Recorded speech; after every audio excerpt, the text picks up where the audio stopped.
Welcome to this video on the evolving landscape of assurance standards for small CPA firms in Canada. We'll explore the impact of recent changes and the challenges faced by practitioners.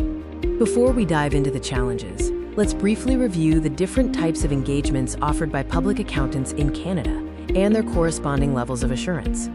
In December 2021, CPA Canada introduced the Canadian Standard on Related Services, CSRS 4200, specifically for compilation engagements, effective for periods ending on or after December 14, 2021. Prior to this, three main types of engagements existed, each providing a different level of assurance to users of financial statements. First, we have audit engagements, which provide the highest level of assurance.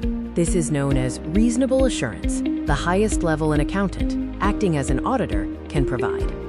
It involves a comprehensive examination of financial statements, resulting in an auditor's opinion on whether they are free from material misstatement. These are time-consuming and require thorough procedures. Next, we have review engagements, offering a limited assurance. Limited assurance involves less extensive procedures compared to an audit. The conclusion states whether anything has come to the reviewer's attention that suggests the financial statements are not prepared in accordance with the applicable financial reporting framework.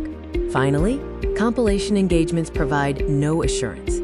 In a compilation engagement, the accountant compiles financial information into financial statements without providing any assurance on their accuracy or completeness to users. This means there's no guarantee of accuracy or completeness for the users of these compiled financial statements.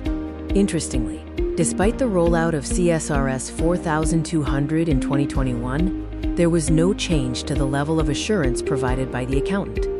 Instead, the workload for CPAs performing compilation engagements increased significantly, inevitably making these engagements more expensive for small firms, which rely almost exclusively on this type of work. The primary user of these financial statements is almost always the tax department, which doesn't rely on professional accounting standards, but rather the Income Tax Act. A couple of years earlier, CPA Canada also changed the competency map for new members. This change effectively made it nearly impossible for existing practitioners in small firms to train their replacements.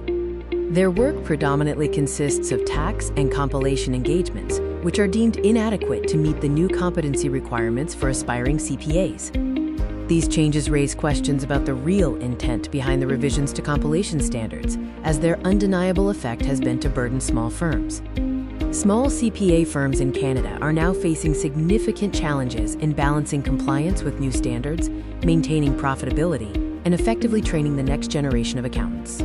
For practitioners like myself, this had me scratching my head. Was the profession working to benefit the needs of all of its members, or merely those of the Big Four firms with their global brands?